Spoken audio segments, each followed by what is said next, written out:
O crítico de cinema quer se divertir tanto quanto o espectador do seu lado no cinema. Não importa se em um filme cult, se é um filme de arte ou se é um filme de entretenimento, uma superprodução como esta Borderlands. Ele quer simplesmente ter um bom momento dentro do cinema assistindo a arte que ele tanto ama. E muitas das fórmulas da ópera espacial, um subgênero da ficção científica, já foram estabelecidas por Guerra nas Estrelas, já foram reestabelecidas por James Gunn à frente da franquia Guardiões da Galáxia, quando ele pôde reunir um conjunto de pessoas desajustadas que precisaram aprender a conviver juntos para que eles pudessem salvar o universo ou uma determinada comunidade de uma ameaça maior.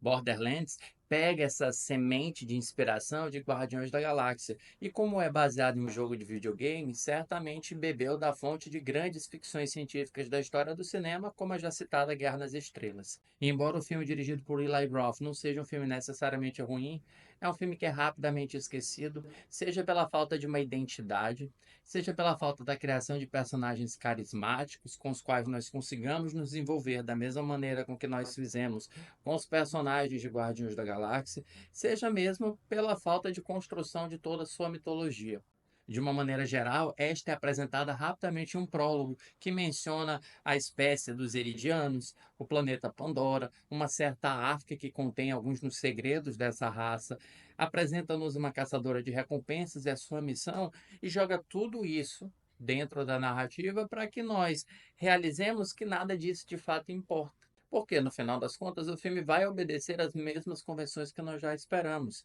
A caçadora de recompensas Lilith, que parece só se preocupar com dinheiro, rapidamente vai ter o coração amolecido por esta pessoa que ela busca. Ela vai se unir com outras pessoas também que não batem muito bem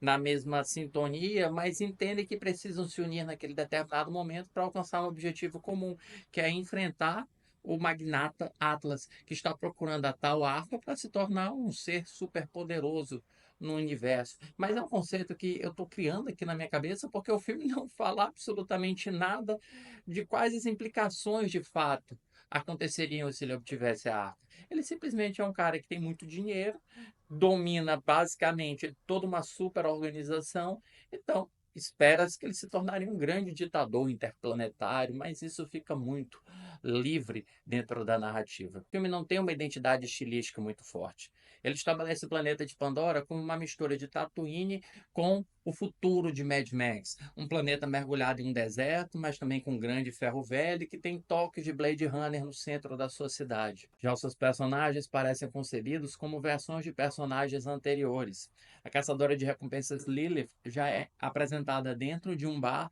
dando o primeiro tiro, uma referência óbvia ao personagem eternizado por Harrison Ford, Han Solo. Já o robô Claptrap pode ser pensado como um Wall-E desbocado e tagarela, que parece ter perdido o timing cômico dentro do stand-up comedy. E o Krieg é uma versão do Drax de Guardiões da Galáxia. Já o Roland, do Kevin Hart, é um personagem que parece revirar do avesso o ator, já que ele rejeita tanto a comédia quanto a tagarelice em favor de um personagem que é centrado em sua missão.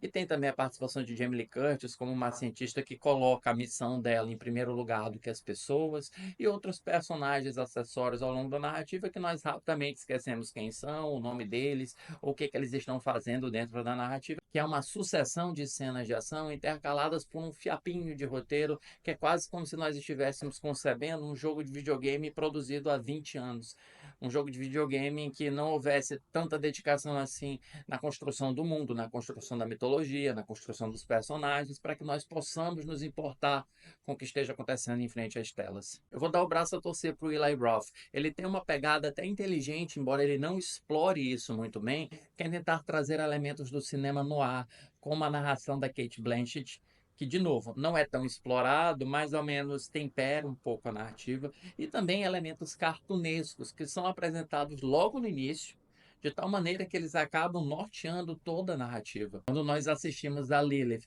usar Krieg como contrapeso em um trampolim, saltando uma altura absurda, sem sofrer nenhum dano no corpo, nós já percebemos que estamos quase em uma versão do Coiote perseguindo o Papaléguas, em que as consequências físicas para os personagens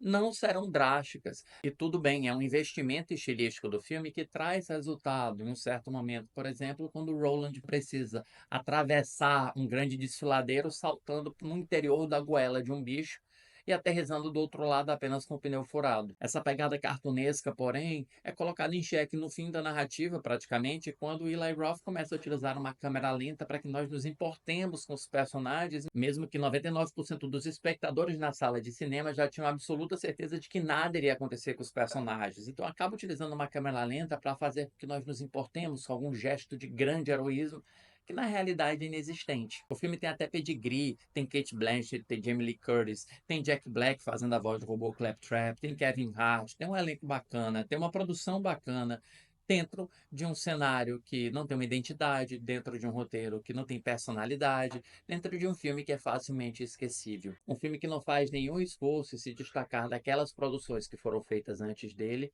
e daquelas produções que virão em sequência. É um filme que não aprendeu muita coisa com a fórmula James Gunn de fazer cinema, que é uma fórmula que funciona por nos dar personagens com os quais nos importamos, mesmo dentro de um roteiro que parece simples, uma jornada de herói que parece simples. Mas porque nós nos envolvemos com os personagens, porque os dramas deles parecem autênticos e construídos de uma maneira bem-humorada, mas cujo humor não supera as apostas que nós fazemos na trama, acaba funcionando muito bem quando chega naquele momento em que nós ficamos na beira da poltrona e precisamos torcer pelo destino dos personagens. Aqui não há nada disso, há uma ação ininterrupta, uma ação relativamente mal dirigida pelo Eli Roth, que não é um cara muito bom para fazê-lo, em um filme mediano e esquecível. Para Borderlands, que estreou nos cinemas brasileiros na quinta-feira, eu dou 2,5 estrelas em 5. Se você chegou agora no Cinema com Crítica, siga o canal para mais dicas de cinema.